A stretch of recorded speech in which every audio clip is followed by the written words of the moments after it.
Au cœur de la vallée Tonquin, dans le parc national Jasper, les biologistes de Parcs Canada sont en plein travail. Ils mènent une enquête sur les lieux où des caribous auraient pu être tués dans le cadre d'un programme permanent de surveillance de la prédation par le loup dans le parc. La tâche n'est pas simple. Il leur faut parcourir 50 km à pied dans l'arrière-pays sur du terrain difficile et chercher des restes de nourriture goulûment léchés l'hiver dernier par une meute de loups affamés.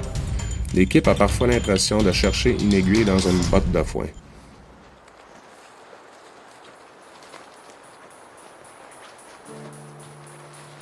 Mais les biologistes sont bien préparés.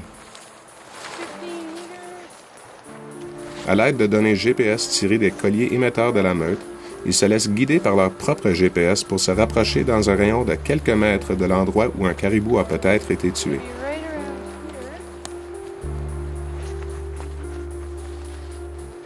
Les biologistes cherchent en vain les restes d'une carcasse. Ils en concluent que les loups se sont servis de l'endroit l'hiver dernier pour se reposer et non pour faire bombance.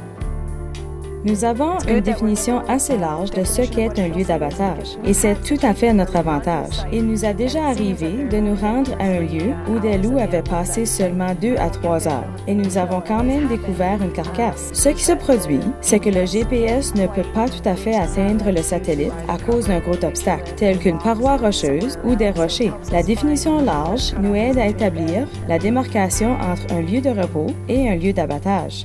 Mais il n'est pas forcément décevant de ne pas trouver de carcasse, parce que les arbres de caribous des Rocheuses ne peuvent pas se permettre de perdre trop de bêtes. Au dernier recensement, on comptait 87 caribous et il pourrait en avoir jusqu'à 96, alors presque une centaine de caribous dans le parc.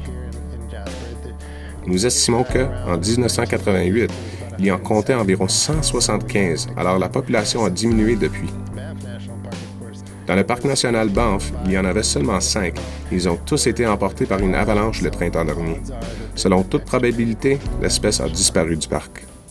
Il y a différents types de caribous au Canada, et l'espèce qui figure sur la pièce de 25 sous est celle que nous connaissons probablement le mieux. Mais la plupart du temps, lorsque nous pensons au caribou, nous avons plutôt à l'esprit des images du caribou de la toundra, des hardes immenses qui migrent jusqu'à la côte pour mettre bas avant de reprendre la route vers l'intérieur des terres. Le caribou des bois, lui, vit généralement sous la limite forestière au Canada. Il n'entreprend pas de longues migrations, il ne va pas mettre bas sur la côte et ne forme pas de grands troupeaux. Bien des gens sont surpris d'apprendre qu'il y a des caribous des bois dans les régions aussi méridionales que le parc national Jasper, le sud de la Colombie-Britannique et même les États-Unis. Parc Canada mène activement des recherches sur les caribous des bois qui vivent dans les parcs nationaux des montagnes pour découvrir le meilleur moyen d'assurer la stabilité des populations. Nos chercheurs ont cerné 5 grandes menaces. La première de ces menaces, et celle qui est gérée le plus étroitement, est l'altération de la dynamique prédateur-proie. Le problème est créé par le fait que le parc compte une population stable et anormalement élevée de wapitis. Cette surabondance de wapitis soutient une population accrue de loups, qui sont des prédateurs du caribou. La deuxième menace est celle que crée un meilleur accès au territoire du caribou par les prédateurs. Les caribous vivent sur les pentes supérieures des montagnes. En hiver, surtout, ils occupent cet espace pour rester à l'écart des loups. En traçant des pistes jusque dans l'habitat du caribou, nous créons un sentier parfait. Les loups peuvent facilement accéder au territoire des caribous et cela accroît les risques de prédation. Les perturbations d'origine humaine composent la troisième menace. Dans le parc national Jasper, nous avons perdu environ 13 caribous sur la promenade des glaciers depuis 1988. Ce sont des pertes facilement évitables et elles contribuent pour beaucoup au déclin de la population. Nous avons donc agi en réduisant les limites de vitesse dans ces secteurs. D'autre part, lorsque nous faisons de la randonnée dans leur territoire, les caribous s'enfuient parfois loin de leur habitat pour nous éviter.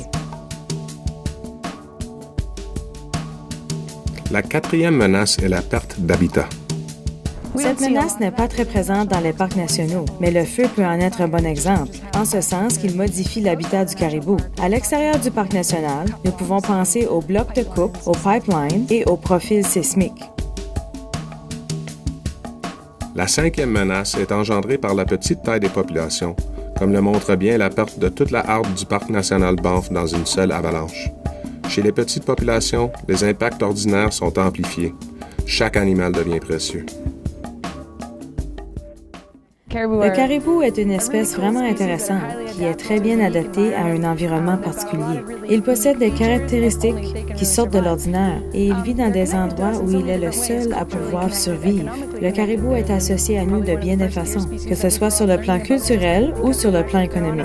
Et c'est l'un des premiers cervidés que nous apprenons à connaître, simplement parce qu'il figure sur une de nos pièces de monnaie. Le caribou est aussi un bon indicateur de la santé de l'écosystème.